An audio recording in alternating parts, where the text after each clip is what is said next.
Hello and welcome back to the Will I Like It podcast. I'm your host, Craig Brooks, and today I'm with Kat Milligan from Wild Foraging. Welcome Hi, back, Kat. hello. Do you know what? I meant to check what episode number you were originally so I could go from episode such as, and I didn't. So it doesn't matter. From way back, I think it was, well, we did a Burns Night special, didn't we? So it was probably January time we spoke. Yeah, it was a very good Mm. podcast, actually. It was a lovely chat. Yeah. So I've got you back on so we can just have a nice catch up, really, because we don't speak that often. And you've been doing some interesting stuff. We both have, I think. I think we've both done a Yeah. lot since that podcast for Burns I've Night. yeah, it certainly feels like I've done a lot. Too Yes. much. Too much. Yeah. So yeah, we'll talk a bit about your stuff and maybe a bit about my trip as well. And if you start to fall asleep, we'll call it a I would fall asleep, I'm certain. day. So yeah, so the biggest thing that I wanted to talk to you about was your Wild Biome Project that you were involved with. And probably a good place to start would be to maybe explain to people what that was. Yeah, so earlier in the year, after we'd had our Burns Night podcast, actually, I was very lucky to be approached by an incredible forager to participate in this medical study, the Wild Biome Project. And what that was myself and 25 other foragers, mostly from the Association of Foraging. We're going to live off of purely wild food for a month or up to 3 months. I could only commit to a month because of other things that I had arranged. And it was going to be very interesting. And what it was really about, it wasn't a survival challenge. That's why they approached certain foragers to make sure it wasn't that. Yeah. And it wasn't a historical challenge either, although I really like my history, as you know, so I brought that element into it. It Mm. was really looking at the changes in our physiological well-being, our mental well-being, and just general overall health, but with a particular focus, not fuckus, focus on the gut biome. Yeah. Did all kinds of tests, and it was really I was completely flattered to be invited on, and I'm very excited about it. Though I got invited quite late to the project, so I didn't have the sort of stores I would have probably built up had I known further in advance. So that made it interesting. Yeah. So you were also able to use some stuff you'd pre-prepared. So if you had meat in the freezer or something, as long as it was a wild found food, that was acceptable, right? Yeah, there were certain parameters. So, like I said, it wasn't a survival or a historical challenge. So, Yeah. we could use, modern day cooking implements. We could use our fridges, our freezers. Had I known it at this sort of time last year, I was going to be doing it, I would have been right in there collecting all the mushrooms I could and Yeah. berries, particularly. But I was also caring for my dad at the time, so there would have been limited opportunity anyway. Um, what we wanted to try and do though was make it as fresh and seasonal as possible. So although we could use our stores, try not to. I mean, pretty much everyone I think that took part did use some stores, Mm. some dried mushrooms, things like that. The month I was doing was May, and it was a very, very late sort of season in my corner of Scotland. Things were growing a lot later than normal. Certain mushroom species came in a lot later, which made it a challenge. And then the parameters we were given was as long as it was wild, no cultivated species at all, no organic homegrown fruit and veg, nothing like that, unless it was wild native species. We, for moral reasons and legal reasons, we weren't going collecting wild bird eggs. So there was some substitutes. If we found wild bird eggs, we could substitute it with like someone's local chickens. Yeah. There weren't really any meat substitutes other than I had grey squirrel instead of red squirrel, but it was still wild. It was still living off of the local wild ingredients itself. Um, yeah, that's kind of all the sort of swap outs I can think of. Yeah. So what was it exactly that they were aiming to find from the project? Was it there must have been a goal? Well, how the project got set up was this incredible forager, like I say, fantastic herbalist and all round fascinating person, Monica Wild. She lived off of purely wild food for an entire year, along with another very knowledgeable forager and lovely person called Matthew Rooney. She actually wrote a book about it, The Wilderness Cure, which I've read. It's Oh, fascinating. nice. I read it as I was doing the project. Yeah. And they did some tests throughout it, but they did notice a lot of changes themselves. But a study based on two people doesn't provide a very varied demographic of data. So Mm. I think that's why they rolled it out to these other foragers for this time period, just to collect more information.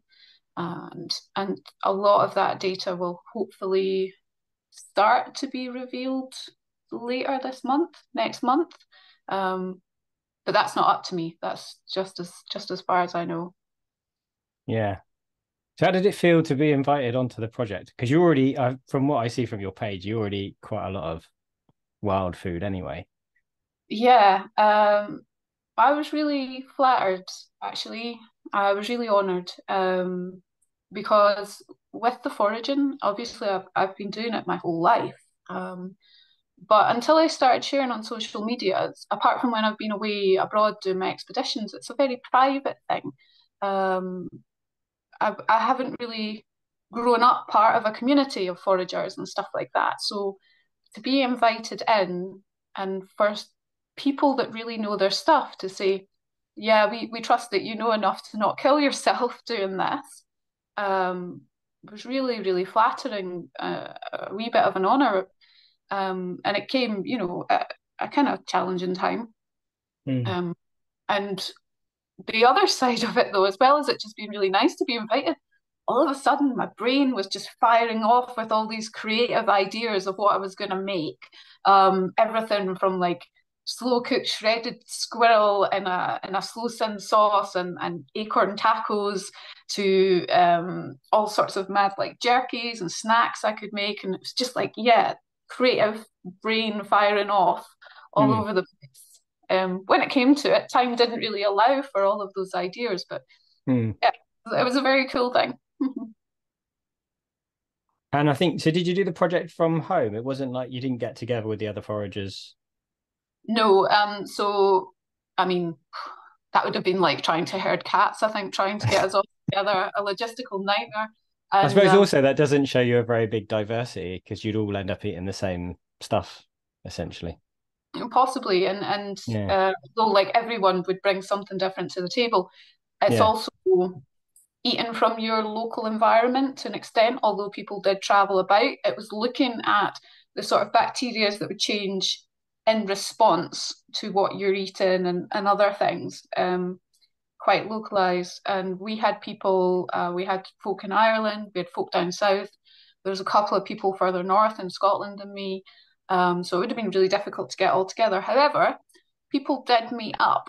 Mm. Friend of mine, Lisa, Edulous Wild Foods, she was like this absolute advocate. She was like my foraging fairy godmother or something. She just travel around and sprinkle little bits of foraging things that she'd collected to just boost your diet and your morale. And there was a little bit of things getting posted out to other people. So Yeah. Rupert of Buck and Birch, he sent me down a big box of St. George's mushrooms because they weren't growing Mm. here towards the end of the month. It was a godsend. And some folks from Marvelous Mushrooms sent me some things as well. So there was a community interaction, I suppose, but we weren't all there together in one place. Yeah. So did it affect you? I was going to say physically and maybe even mentally as well, like that change in your diet, I guess, because you're going to have no sugar in your diet, that kind of thing. So like energy levels. So it definitely affected me, and I know it affected, I think, pretty much everyone that took part Yeah. in different and curious ways. So whilst I can't reveal too much about the study and Yeah, the data sure. until things come out, I can talk a bit about how I felt. Um, so I didn't go. Some people sort of started cutting out things like caffeine and alcohol and stuff like that in the run up to starting this. I Yeah. didn't because I'm an idiot. I went completely from possibly the worst diet I've had in a long, long time Yeah. to completely wild. And I wouldn't even have like feral species. I was going pure like native wild for as much as I can. Um, and what's really curious is it wasn't as difficult as I thought. So the first week, I kind of purposefully starved myself a little bit. That sounds stupid, but I was really Mm. curious about psychological effects. I've had to change diets quite a lot and quite extremely because of expeditions. I've had to ration. Um, uh, and for the first time in my life, I was like getting hangry that week. If I was hungry, I was suddenly hangry, and I never get hangry. But after that first week, once I started having larger meals, Mm. it was fine. Normally, not prior to the Wild Biome Project, but normally I have a high protein, low carb diet anyway. So I think I expected some things. Was maybe lucky to be prepared for them. I did expect to miss caffeine, Mm. miss coffees, and to have other cravings because I'd had all the crap, all the sugar, all the carbohydrates, all the pizza, all the alcohol, all this stuff beforehand. But once I started the wild food, only cravings I had was for summer berries, which Huh. was really curious. And I think that's Yeah. because May suddenly got hot, and I think my body was like, okay, these things are coming. Um, Mentally, I was in kind of a good place. It's really tricky with me though because I'm physiologically as well because I just had COVID not long before doing the wild biome as well, like Mm. start of the month before. So it's what's the effects of that? What's the effects of wild biome? And Yeah. then also I had different stresses. So we had an emergency with the dog, like on day 2 of the Wild Biome Project that kind of carried on most of the month. And on the very same day, I got invitations to interviews for an absolute dream job. um, and the recruitment process went on for the month of the Wild Biome Project. I can't say what it was. You'll have to just pretend I'm a spy, but I mean, I uh, don't know that you're not. exactly. I couldn't keep enough secrets. Um, but That's exactly what a spy would say. don't you know it? There was these different kind of stresses, but Yeah. overall, mood was like really on the level. Um, I can't really say I suffered from any anxiety. I know people that have suffered from anxieties felt less on this project, and my sleep changed. So when I was tired, I was out like a light and I slept like a log. But what Mm. was phenomenal is when I woke up, I'm someone that I can lie in bed for hours. Like I'm a nightmare trying to get up. But Mm. on the wild food diet, I was up and I was alert and I was ready to go. I had a lot less brain fog than I normally experience. I felt sharper, energy levels were good. Overall, felt pretty healthy. It's funny because there's go back. It was when I first recorded the podcast, so it was probably on like episode 3 or something. I had a blacksmith on, and he'd lived on a Viking diet. Um, it was in the build up to an event, I think, and he wanted to have the physique of a blacksmith from the time. So he was trying to like eat their food. And he said something similar. It was like his energy levels throughout the day were really level, but as soon as he finished work, he'd just crash and fall asleep. Yeah, I remember you talking about him, and I think I've seen a little of what he's done. Like, I admire the commitment and massive Mm, respect to him, but I think that might be a carb thing. I mean, I'm not an expert. I'm yeah. just I'm not even setting this thing up. I'm just a happy little guinea pig stuffing her face on wild food. But I have noticed much better energy levels when I have less carbs. And certainly in nature, you know, we need either the carbs or the fat to burn, and we need the protein as well to build muscle. Mm, But the carbs, although they're more reliable to get, it takes a lot of processing normally. So like making Yeah. my acorn flour so that it's got as much nutrients as possible, and so I can get acorn starch. That's a good couple of weeks.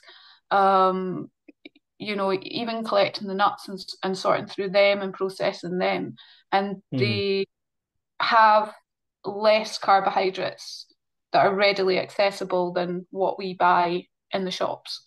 So I do wonder about the interaction with like an overload of carbs. I don't know, Yeah. um, but I think I'm all for the sort of high protein, low carb diet now. I think that's confirmed it a little bit. Um, You said and initially you were trying to lose weight. So did you find you did lose weight on the diet? so initially, it wasn't so much that I was trying to lose weight. I anticipated that I would. So the week Yeah. before, I'd have like had a big dirty like takeaway. It was brilliant.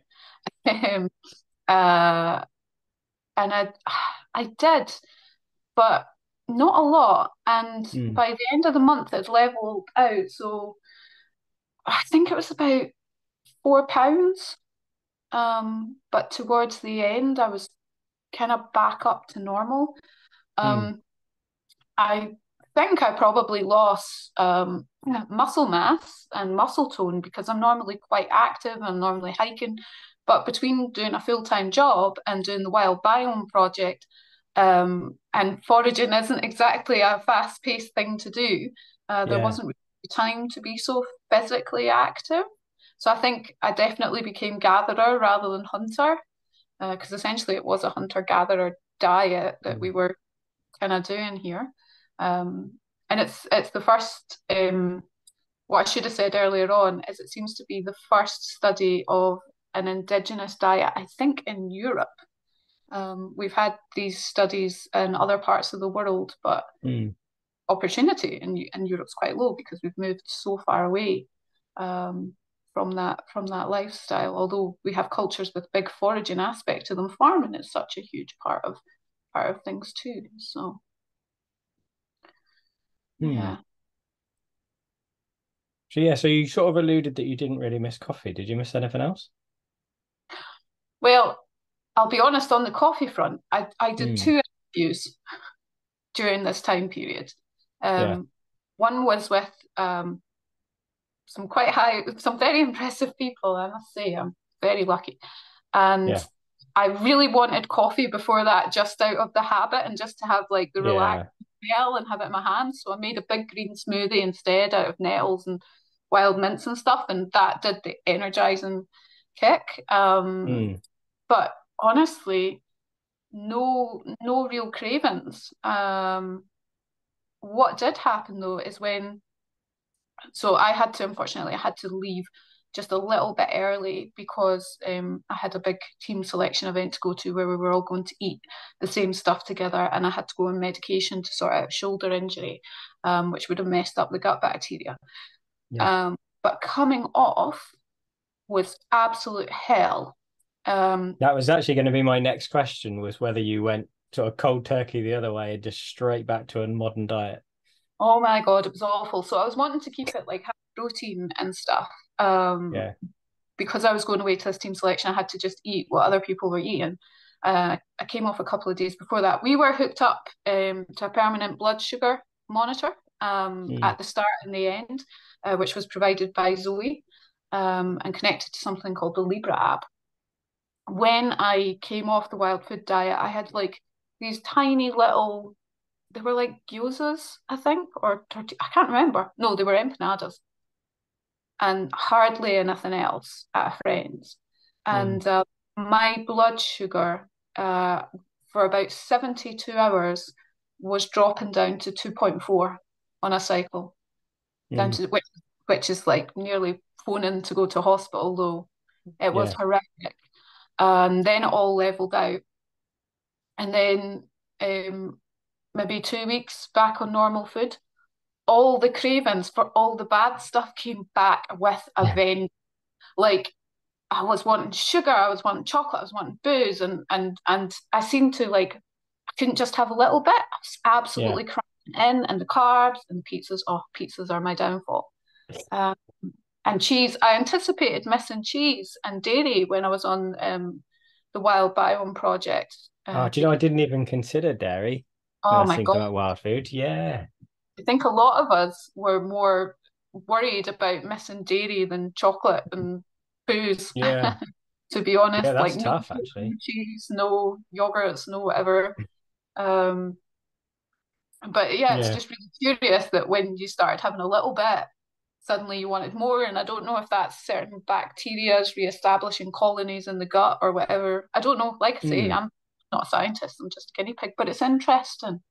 Did they And carry on? Sorry, but if you were like hooked up the whole time and they were measuring your blood sugar and stuff, did they carry on after you stopped, or did it just stop? with the testing. Yeah. I'm just So wondering whether they would notice the effect as you went back onto a modern diet.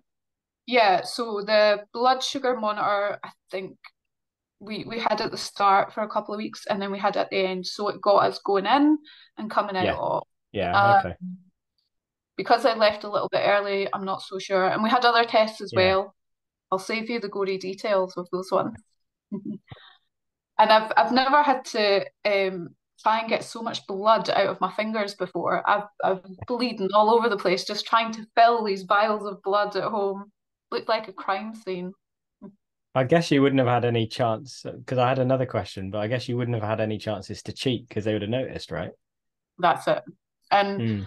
I would have been so disappointed in myself. But Yeah. yeah, because like we were providing samples and stuff like that, and they were looking at the bacteria, and you can look at the sort of bacteria that develops in relation to sugar. I think Yeah. it's a candida bacteria, like quite specific.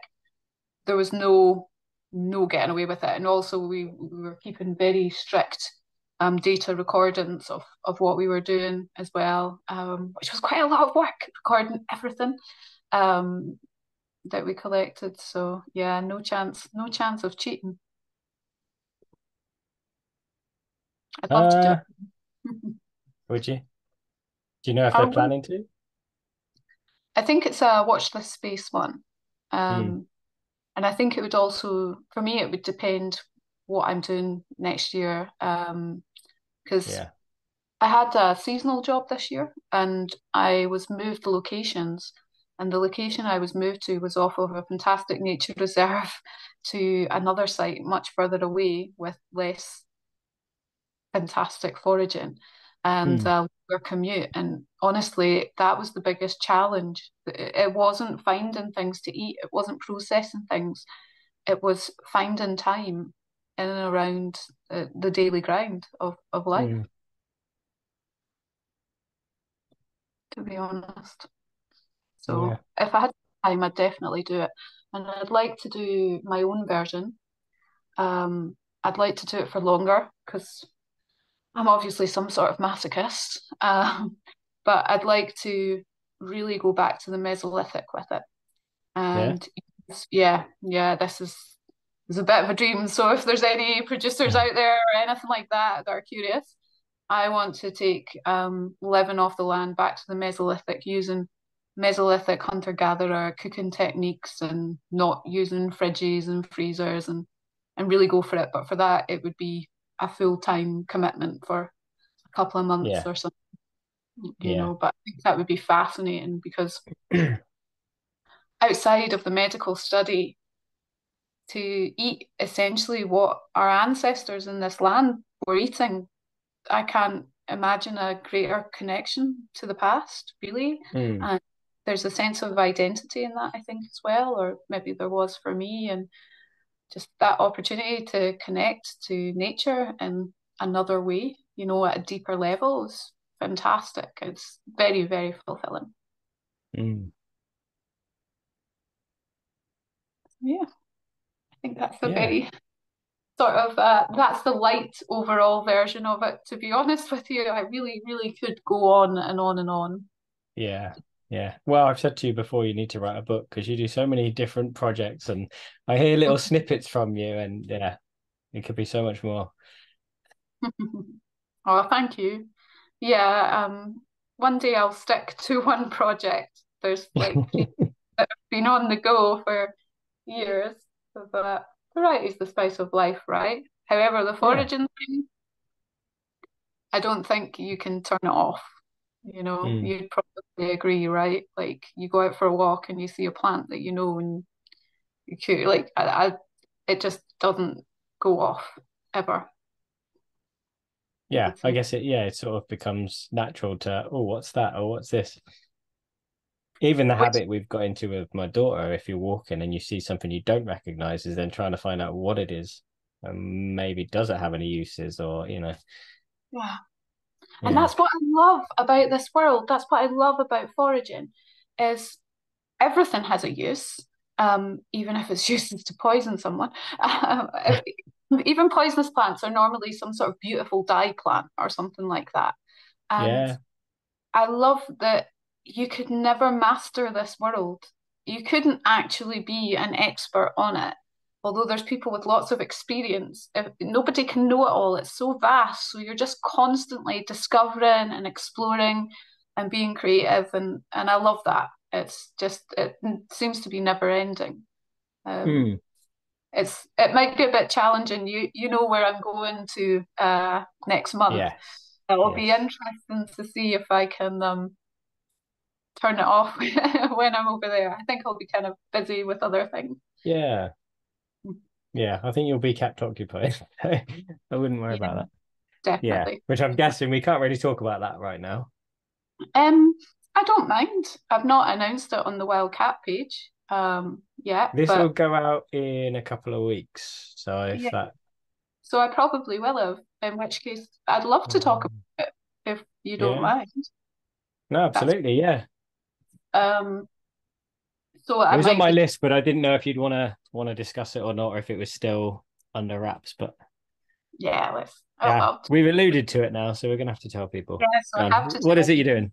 See, you can see why I wouldn't be a very good spy, right? I should probably stop saying that in the context of what I'm about to talk about. I was gonna say with what you're about to say, yeah. That's Um, so I'm very, very lucky. I've been accepted onto a volunteer placement with Breaking the Chains to go over to the Ukraine and work in one of their animal shelters. It's a fantastic organisation. A very impressive person called Tom set it up. There's mm, equally impressive people supporting it. And they have a tactical animal rescue unit.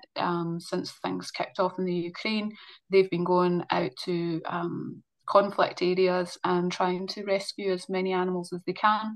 Now that mm. it's hard to get those animals out of the Ukraine, they've built a shelter and they're looking for people to go and help out. So although I run wildcat foraging and that's a big part of my life, the other huge part of my life has always been animal welfare and wilderness conservation.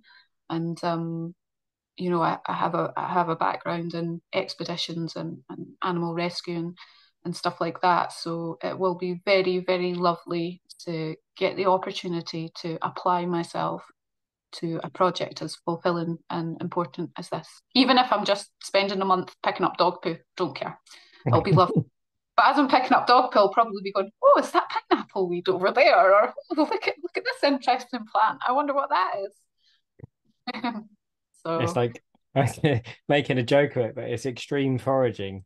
It's like I um, mean, yeah, I'll live off of wild food for a month and then I'll go away and no, it won't be extreme foraging. yeah, I think there'll be a little break and there'll be a wee break in wild cat foraging, but yeah. I'd love to use that platform to share this other side that I'm doing as well. And hopefully people will be interested and show a little bit of support. So you're from your perspective, because I don't know an awful lot about this. So you're not going into the conflict zone itself. No, I'm not. So they won't take civilians on for that, Yeah, as far as I'm aware. Although I have my own past. The last thing they need is anyone I think that could be a liability. So having people they know are trained up in that environment, I think is very yeah. important. The even if it was an option, although that's something I would love to do. Mm, Um, my mum's already had one heart attack this year. I don't mm, think she needs yeah, another. yeah. Um, so yeah, out of respect for her. So Yeah. So you'll be in a different area, but still in Ukraine. yeah, I'll be in the Ukraine. Yeah. Yeah. I can't even say exactly where I'll be because I No, don't that's fair enough. know. Yeah.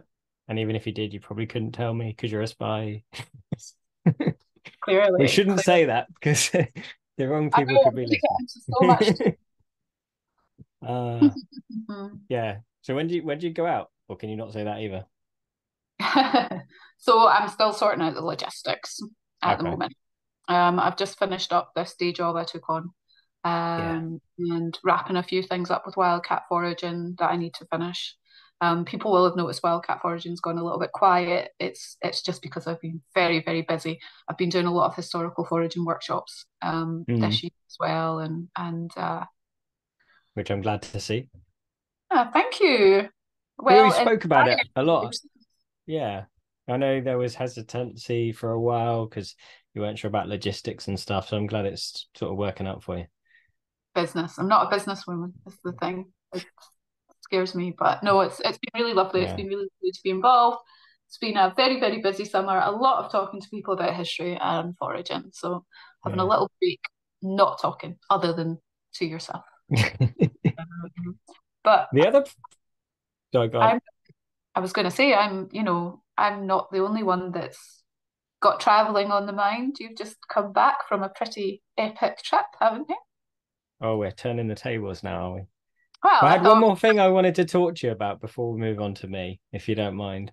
I don't mind. I thought that was a lovely little segue there It's that I gave perfect, you. perfect segue. But there was one more thing because I don't think it had happened when we last spoke. Was that you did a little TV film project with our mate Hamish? Oh yeah, sorry, You that's forgot. I I was like, well, there was was thinking, going to did be I a imagine project. that? Yeah, no, there was going to be filming with the Wild Biome Project, but I had to sacrifice that to go away to this team selection for the job I can't talk about. Yeah. Um, No, this was yeah, more a documentary on pics. yeah, it was really good fun. It was really good fun. So we filmed it last year. Um, and in some very snowy, very cold weather. Yeah. I was staying at Hamish's in my car, and I woke up one morning and it was a snowball, and they thought they were going to have to dig me out. It was great fun. I hate seeing myself on camera sometimes, funnily enough, but I love being a part of everything. Yeah. Um, and it was for a documentary series on Sky called Ancient Murder Mysteries. Mm, Um, I catchy don't know. title. Yeah, I don't know if it was always going to be that title or not. And I got to play a Pict that may or may not have caved someone's skull in. um, so give it a watch. Check it out on Sky History Channels. I think it is. I don't know. I've not got Sky. Um, and what I No, I got really, haven't. yeah, what I got really excited about on set. I mean, it was great. It was fun. I got to fight as a Pict. I got to hang out with some cool friends and reenactors, and always love hanging out with Hamish. He's great. Yeah. But whilst they were filming, I discovered that there was Alexanders growing by the caves that we were filming at. I was just like squealing with delight because they don't grow down here. And I was spending all my spare time just photographing these Alexanders and foraging them. So I don't know that my priorities were quite right on the day. There's a lot of waiting around when you film stuff. Yeah, yeah, definitely. It was a really lovely Mm. crew as well. Really nice crew. Yeah. All Events Productions, highly recommend working with them. Mm. There you go. We've Hopefully. shoehorned that bit in as well. Because I can't remember. We might have even mentioned it on the last episode if you did it last year, but I had a feeling we hadn't. Well, it certainly hadn't been aired. Yeah. It got aired. I think it got aired in May. I don't know. May was mental. May was wild biome It recruitment was, yeah, it filming. was around the same time because I did something for Channel 5 and they went out within like a week of each other for some weird reason. That's right. That's right. Not that Yeah. we're competing. Never competing, No, always I don't think supporting. I don't think I could. Oh, maybe one day we'll do some filming together. Maybe one day we'll do a Yeah. podcast together. And because In person. in person. I've seen all these podcasts that you've done where you've Mm. fed people, and I'm like, when's it my turn? Yes, yes. At some point we will. Because it's the Yeah. strange thing is we've never actually met. Honestly, it's We bizarre. must have met in passing at some Viking show in the distant past, surely. I don't know. I've not been in the bike that long, really. If you take out the COVID years, it's not 5, 6 years. Yeah, I guess we got chatting over social media then, some way. I don't know. I don't even remember. I hope that's not insulting, but I'm very glad we did. And you've I been don't so remember. supportive. You've been really encouraging as well. So We're all thank here to help each other. you. Hmm. Just trying to get folk together when they do work and reenactment and business and stuff is quite challenging, but it will happen. Yeah. Probably not coming back from the Ukraine, but yeah, They're it also will. opposite ends of the country, so it's Yeah. But logistically not easy. there's always a kettle on the go for a brew if you're ever passing by. We may well be next year. I want to come up to Scotland. Yay. Well, I know some great like secretive spots in Scotland, so I'll get a map out and show you all these little bits. Yeah, because we've got to head up to Moorforge because doing another course with Hamish. Yay! When's that? That'll be Easter, so I'm thinking maybe either the week before or after is to take a bit of time. So actually go past Moorforge up into Scotland and then come back down for the course, sort of on the way home or something. I Sweet. don't know. Or yeah, depends which way around we do it. Well, get in touch.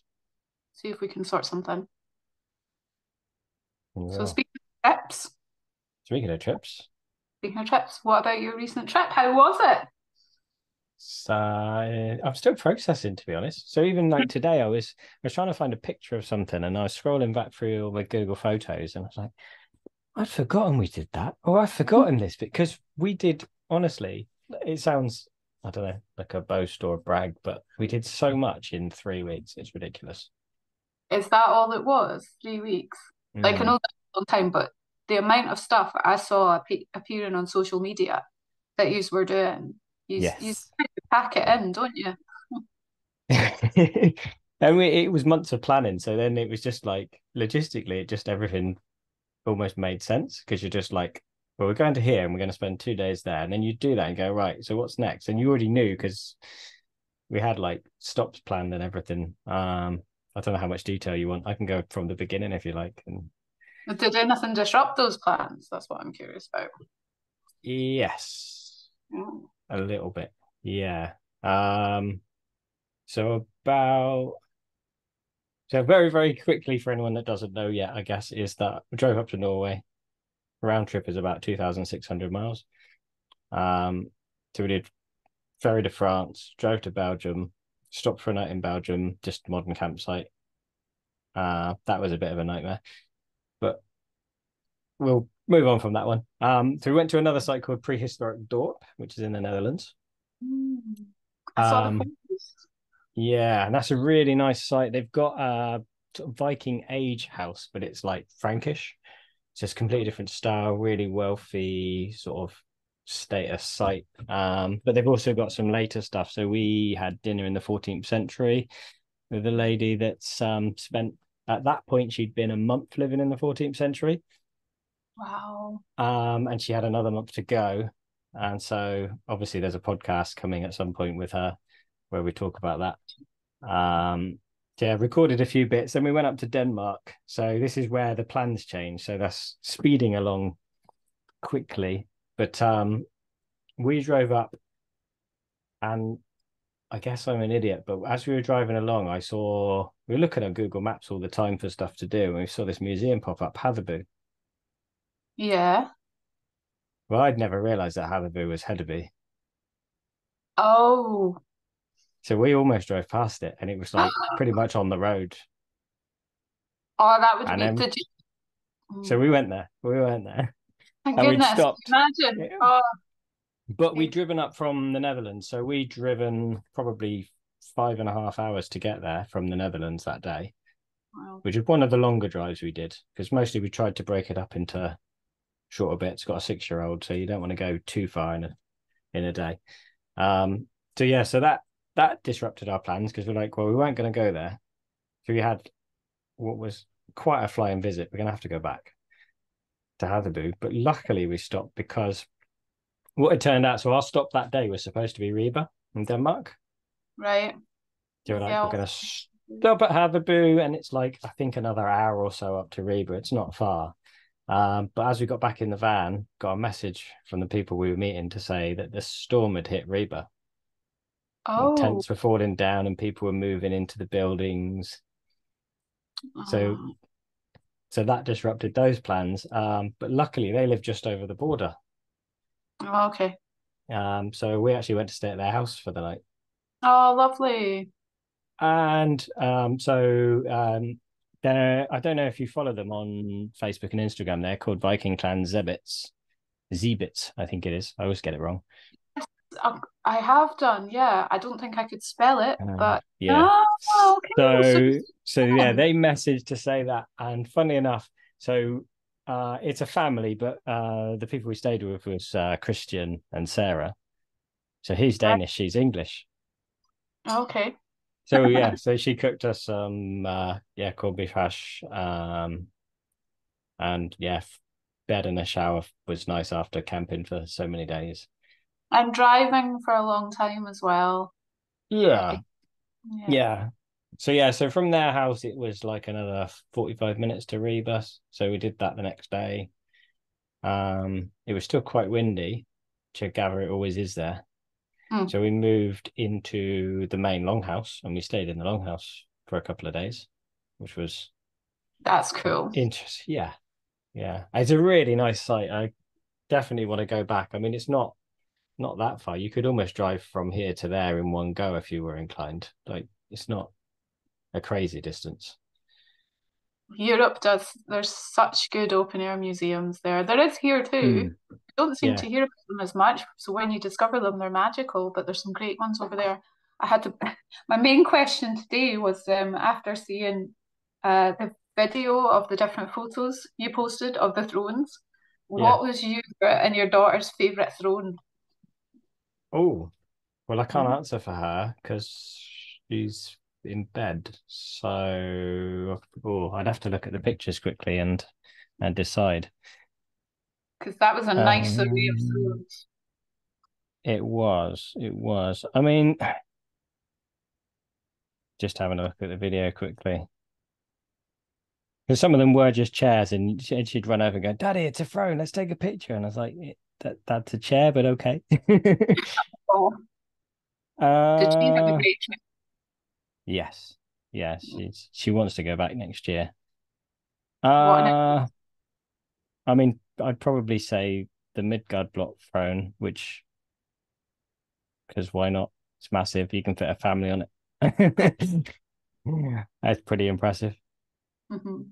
Yeah, I don't know about Ocean. I'd have to ask her. Well, Yeah, so there is one other kind of because you said about things that disrupted the trip. So if you like, I'll speed through a little bit. So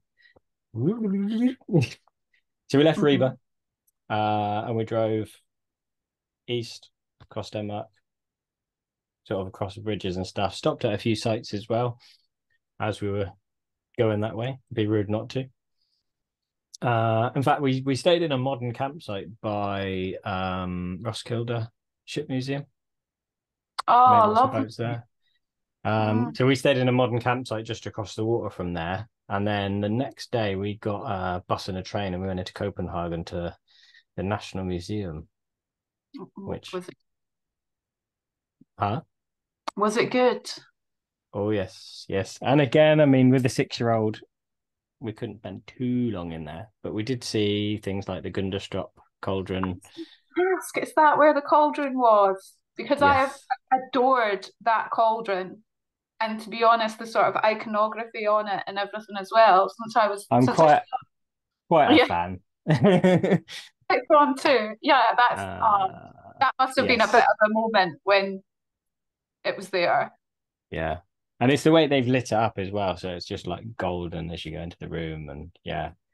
Um, but so at that point actually, so we started to veer in our interest. Both, I think my wife would probably agree with me, and we started to be oh, the Bronze Age is Ah, looking pretty good. But yeah, when we left there, the other thing that I was going to say that disrupted the plans was we drove across the bridge that goes to Sweden. Um, and we were supposed to drive up the west coast and go camping just above Gothenburg. right. But we looked at the weather app and there were thunderstorms. So I thought, Oh, having been on the road for a week and a half, like it's a bit cheeky, but should we book a hotel? So we did.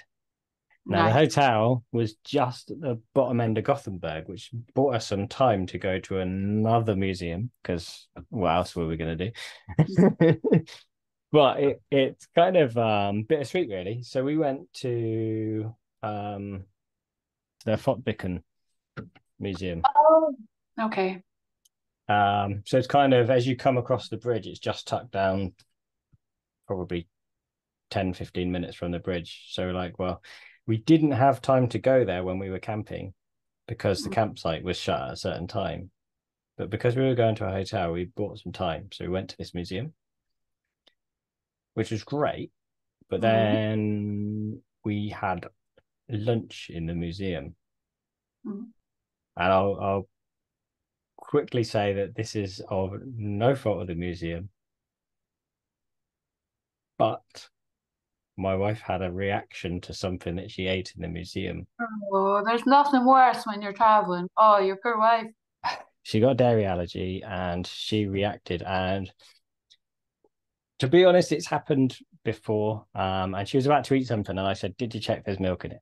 And she said, "No, there won't be milk in this." Like, okay, fine. And now the normal reaction is she runs to the toilet, she throws up. She doesn't feel great, but that's kind of the worst of it, as long as it's not in large quantities. But like whey powder type stuff, Mm. it's not too severe. But on this occasion, she was just kind of getting worse and worse. Oh no. So that was when we got to speak to the ambulance service in Oh Sweden. no. Oh my goodness. Well, Yeah. obviously she's all right because, you've carried on your trip and she's back. But oh, what a Yeah, that horrible would be thing a to hell of go a spoiler, through. wouldn't it? So Oh my yeah, so God. she died, but we carried on. No. Oh my Spoilers. goodness. No, so actually the museum gave her a tablet first and that didn't do a lot. And then we were going to drive to the hospital. And then she was saying she couldn't breathe, she's going to pass out. And we're 20 minutes from a hospital.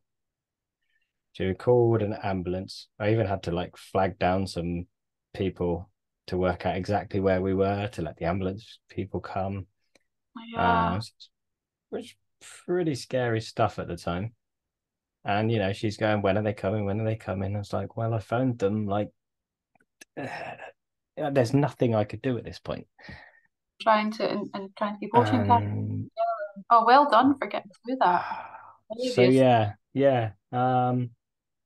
But yeah, so ambulance service really good as well. As I say, not a fault of the museum. I don't want anyone to think it was. They, Yeah. they weren't even asked about allergens and stuff, so it's not down to this. One of those things. But it turns out they put milk in pretty much everything in Sweden, which is helpful. Okay. So something to know for people going to Sweden with dairy allergies. Yeah. Milk everything. So we learned. Yeah.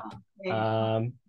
Yeah. So on the ambulance, they gave her like a steroid to try and sort it out, and she recovered because she was kind of, don't know. I mean, what we would call in English like scatty. Like she Right. just Herself. yeah, she just wasn't talking clearly or anything. And then you could see she went in the ambulance. I was with Ocean, and then after a while, they called us over, and it's like, "Oh, hang on, she's back." It was the first thing I said. "Oh, you're back with us." So Um, your trip was definitely an adventure. yeah, yeah.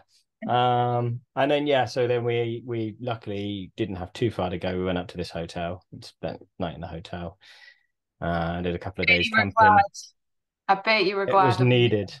Yeah. Yeah. So after what had happened, camping wouldn't have been a good idea. But then if we'd gone camping, we probably wouldn't have gone to the museum and it wouldn't have happened. It's like a weird you can't call it as long as Yeah. everyone's okay. Oh, bless. Yeah. But yeah, because we saying we fell in love with like the Bronze Age, back to history. So we ended up going to see a lot of rock carvings Oh, in well, Tanum in Sweden. Um, and what's yeah, that? it's just an amazing sight. There was a few within 10 minutes of where we were camped. Oh, So we spent an entire day just going, right, we're going to drive to that site. We're going to go for a walk through the woods, see these rock carvings, get back in the car. Right, we've got to go 5 minutes that way now, and then we'll do some more. It I'd was love to amazing.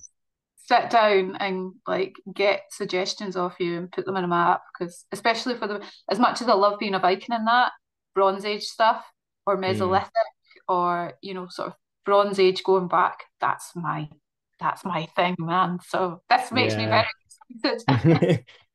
Yeah. So we've sort of been caught by the bug a little bit, I suppose, with the Bronze Age. Bronze Um, Age bug. it's funny actually because there's a couple of places that we visited over the whole trip where, like, I don't say spiritual or that way inclined, but certain places just feel different. It's Okay, like a hard thing to like, it's a hard thing to explain, but just certain sites, you go to some sites and just be like, yeah, this is a nice place. But other places you just go, no, there's something about this place. yeah. It feels, I suppose, significant in some way. I don't know. It's really bizarre. Even down to on the road trip back, and we stopped at a modern campsite in France and we went to the beach and it felt just wrong. It's like a bad Oh, energy. And we're just like, doesn't feel good. We're not going to stay here. ah. I wonder if it Um, would have felt that way on the way, like over on your trip rather than on the way back. If being in all these places that yeah. felt really good to you made that feel even more not good or something, I don't know. And then, yeah, I don't know. It's strange.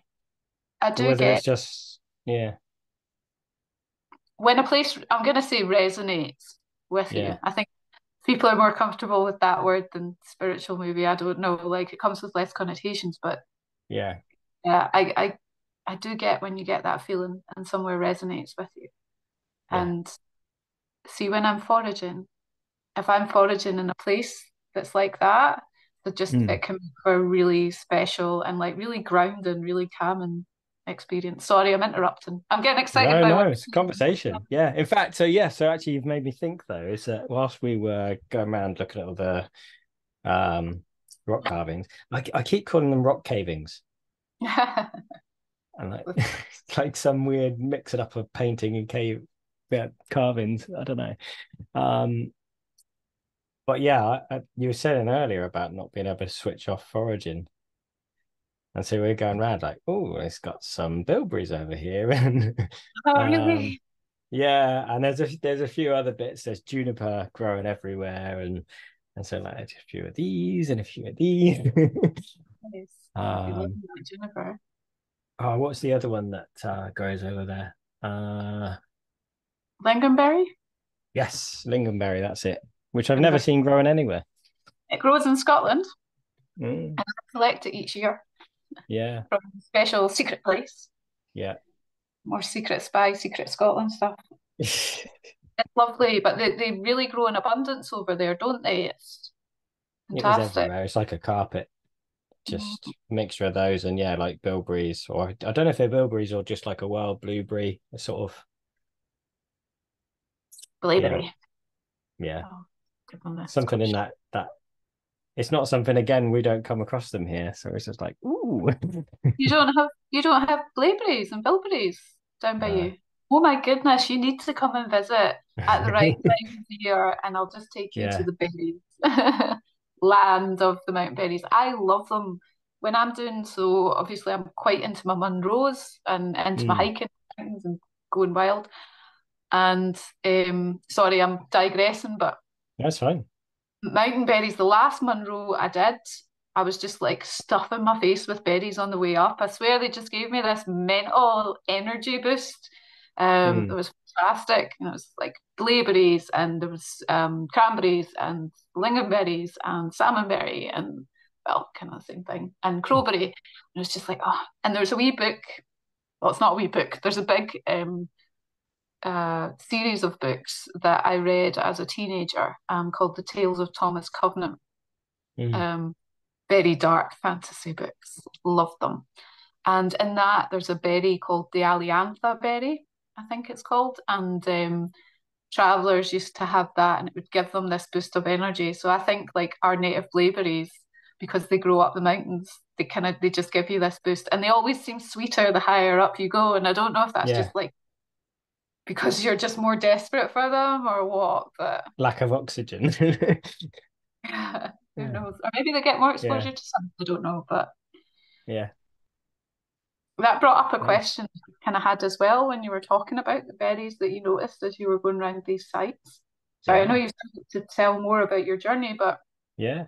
is there any sort of recipes or food you want to recreate from your travels or try and make as a celebration of the places you've been or anything like that?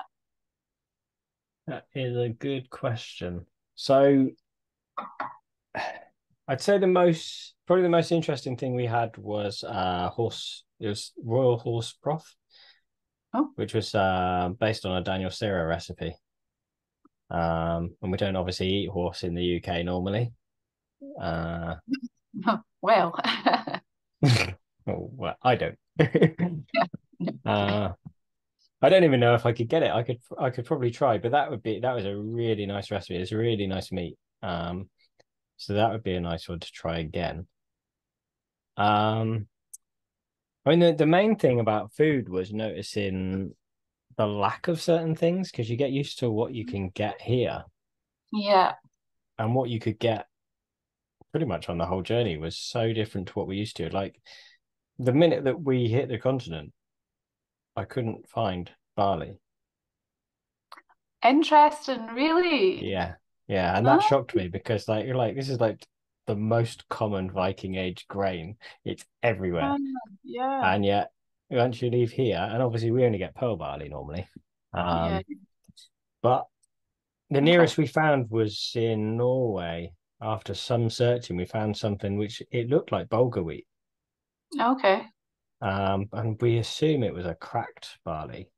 okay. So it was like a quick cook thing, like a Yeah, boil in the bag almost job, called Bug, Bygg. I've had that before. I know Yeah. exactly what you mean. It's like it's yeah, okay. They have that in the Baltics as well. I Mm. quite like it.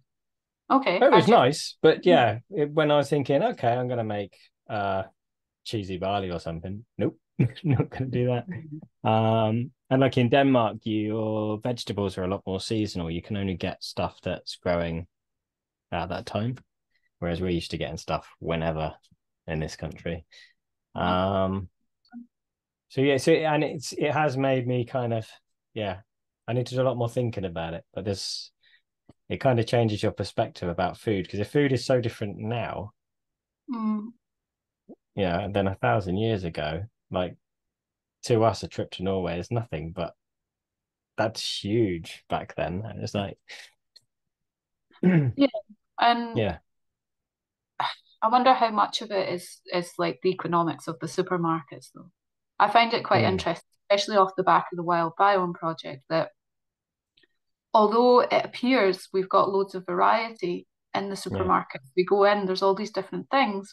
Most of what we eat boil down to some form of white flour or white yeah, rice in a million different forms, some form of meat, protein, and mm, dairy, but like it's the same stuff masquerading as something else. Whereas our native larder out there, mm, even an hour out the back of my house, the variety of nutrients that I'm collecting in say 10 different species, and it's easy to do, probably is a lot higher than in 10 different items out of the supermarket. And mm, imagine back in the day, 1,000 years ago or whatever, although there are different species, like you say, the lingonberry is more common mm, over in Scandinavia. Um, I actually wonder if the difference in some ways would be less although there are a few different species, there's like a lot of, there's a lot of crossover in the mushroom world of what we have, Yeah. and there are a lot of the same plant species, and there would have been a lot more variety of species available. So maybe the differences stand out less. I don't know if that makes any sense, what I'm trying to Yeah. say. Yeah. And the seasonality thing is interesting and important. And Mm. how many nutrients and vitamins can there be when you've bought like something that was grown in South America and then shipped over to Asia to be packaged and then came over here and has been stored in some sort of gas so that it looks half healthy and like Mm. the thing, sorry, I keep coming back to the Wild Biome Project, but the thing people noticed Yeah. as well was they were tending to have smaller meals, although there might be a big slab of protein in there. And Yeah. can't help but wonder if that's just because what they were having had more stuff in them, more nutrients, more just good. Yeah. It's more satisfying, I guess, or filling. Yeah, Yeah. yeah. Yeah. So anyway, I'd be Yeah. very curious to see though if you did cook something from your travels without milk, probably. Maybe Yeah. not that particular dish. No, the horse broth had cheese in it. So actually, we would cook two different dishes. There was one that was like a honey and mustard sauce for the horse. That was good too. Sounds good. Yeah. Did Yeah, you have, it's just sorry, go on. I was going to say, did you have any really challenging foods when you were out there? Not particularly. I think my wife struggled Difficult a to bit with the finish. horse, Right, okay. the idea of that one. But I was okay with that. Um, we didn't really. No, Mm. no. Oh, And I did have plans. I'd said that I wanted to do the best and worst foods from each country. But that's right. easier said than done, unless you've Um, got someone to meet up with that's a local. You almost need to get someone that lives there that can yeah. prepare you the food and say, this is the best from our country, this is the worst. Okay, we'll try them. But to do it as part of a road trip on your own or with your family is almost impossible, I think. So for the next dedicated foodie road trip I as mean, such, again, if someone wants to pay for a trip to go back, that'd be it awesome. That'd be quite something. cost more than we were planning. So yeah, Oh, it would be good to do it again. Yeah. I mean that's most of the trip to be honest, because we got from Sweden was where I left you. And then we finished the journey at Midgardsblot, which is in Border, just south of Oslo. And we and spent 5 or 6 days at the metal festival, which was a lot of fun. that was awesome. And what adventure for a 6-year-old as well. Like that's got to be the coolest, Yeah. right? Yeah. Yeah, she really enjoyed it. I mean, she was trying to like stay up all night and stuff at the festival. It was like got upset if she would get to 1 o'clock in the morning and pass out and be like, I fell asleep. And there's a What really funny bit. a legend.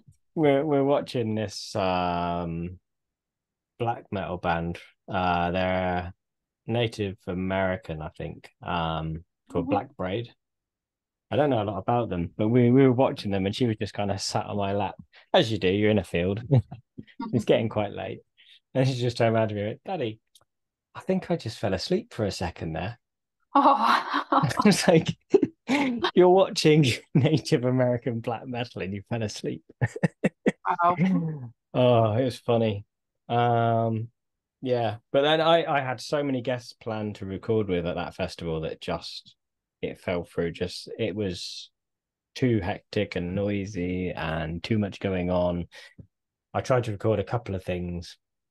I went to a meat tasting event Oh, and and the guy was really interesting and talked about a lot of stuff that we haven't covered on the podcast before because it was more Norwegian meat focused and where they come from. But the audio just didn't come out clearly enough. There was just too much background noise. So I'm going to try and get him to do it on Zoom. oh, that would be brilliant. I'll look out for that one. Yeah, yeah. I did record one which is a bit noisy, but I've decided it's acceptable with a guy called Trond, and I'm not going to pronounce the company's name because Norwegian and I'm not very good. Okay. But basically, it's almost like a chefs association. and they're about training young people and bringing young people into the industry. But yeah, so there's a podcast that people will catch at some point. He'll explain it way better than I can, but the different things they do within this organization, and they cook food at the festival, and it is the best festival food you'll ever eat. Can you imagine like training up and you get to go to that festival as part of it? How cool would that Yeah, be? Well, I'm yeah, kind of glad like that you weren't recording the whole time so that you got to enjoy like just enjoy it as well because yeah, it's so cool and can't wait to yeah. hear more. When did you sleep? Did you just fall over as soon as you got home? Because honestly, it just seems like a very full, very exciting, interesting, adventurous 3 weeks. It is, but then if you're thinking that you need to get to a certain campsite on a certain day and be set up, or you spend 2 days there, you've got a couple of days to get decent night's rest. So we slept enough. The only time we probably didn't was at the festival, which is loud. Yeah, understandable. The Yeah, Ocean yeah, yeah. I mean, for the rest of the journey, not much really. We did stop at a couple of small sites in Denmark on the way back, and nice campsites. We stayed in a campsite in Germany, which was really nice, and it kind of made us want to look around like the Black Forest and stuff, and Oh, lovely. maybe try and take a trip out there at some point because that's Mm, beautiful around there. yeah, I've only Um, been to the Black Forest once, and it was gorgeous. mm, So, how did it feel um, when you came home? Were you glad to get home, or were you itching to get on the road again? I would have liked to have stayed longer, Mm, but Emma and Ocean were ready to come home. mm. My plan originally was to go as far as Lofoten. Oh, that would have been quite something. But what a thing to have to go back for. Yes. But the problem is you can't just go, well, we've done that bit, so let's start from there next time. Yeah. You want to Well, you could, start from Bora and go north, but I guess you'd have to fly in and hire from like Bergen. yes, yes. But my wife doesn't fly, so Oh, well then, yeah, you can't start part way up. Cruise. That would be all your budget gone right there. I don't know if I Um, mentioned it on the podcast before, but I've been told by a few sources that they're reopening the ferry from Newcastle to Bergen in 2025. I've heard the same thing from someone that works on the ferries. So that's as Okay. one sources. So that sounds For a promising. second there, I was going to say, are you sure you didn't hear it from me? Because that would be No, I heard we're it from spreading someone our own rumor. no, I heard it from someone that they work for Hurtigruten, Yeah. but they live in Newcastle and they were just thinking for their own trip, Mm, not working on the ships. So mm. yeah, they said it looks like that's gonna happen. That would be But good. I mean, it's quite a long ride still, though, isn't it? It's like Bergen's gorgeous though. I would like to go there. Yeah, Brigham and yeah. Hoboken. I actually the first time I went to Bergen was I went and Hamish was over there, um, like whooping around Norway, and he was staying south of Bergen. So I went over and stayed with Mm. them. So I've got Hamish to thank for me going over there and discovering Bergen and Briggan. It's really cool. I hope you get a chance to go. But Lofoten would be amazing. Yeah, Anyway, I realise I've taken up yeah. of your time. And are you? So thanks, Kat, for coming on again. It's been wonderful. We've been chatting for a long time. It's always good to catch up. Yeah, it's lovely. Anytime. Um, and yeah, safe travels. Thank you. Maybe come back on when you come back and tell us all about it. That would be really, really nice. Yeah, Yeah, really good organisation, breaking the chains. So, and thanks yeah. for the chat. It's been a lovely evening. Yeah, I'll pop some links to them underneath, and to the book that you mentioned, and your social media and stuff. We'll pop it all underneath in case anyone wants to find it. But otherwise, thank everybody for watching. Thank you. And I'll see you next time. Bye. All right. Cheers. Take care, Craig. If you enjoyed the podcast and want to hear more, remember to like and subscribe and give me a rating. For recipes and ideas, visit my website saxonforager.co.uk. I also have 3 cookbooks available to buy on Amazon worldwide. These are Eat Like a Viking Volumes 1 and 2 and Eat Like a Halfling. Thanks for watching!